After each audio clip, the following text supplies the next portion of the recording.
Staying with the G20, US President Joe Biden is also in Europe for the meeting and has described the handling of a submarines deal with Australia as clumsy as he tries to repair his relationship with his French counterpart.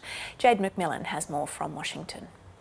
The two leaders had spoken over the phone, a conversation that went some way to smoothing things over in the wake of this diplomatic spat. But they've now sat down together in Rome ahead of the G20. And Joe Biden told Emmanuel Macron that France should have been informed earlier about Australia's decision to ditch a $90 billion submarines contract for French-designed submarines in favour of a new partnership with the US and the UK, known as AUKUS, that will see Australia obtaining nuclear-powered subs instead. Mr Biden told Mr Macron that he had been under the impression that France had been told about this deal before it was announced. He didn't go as far as to formally apologise to the French president, but this is how he described the way that situation was handled.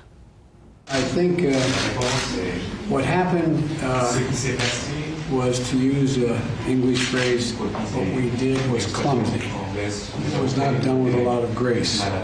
I was under the impression certain things had happened that hadn't happened. But I want to make it clear, France is an extremely valued partner. That's Joe Biden there. So, Jade, how did Mr Macron respond?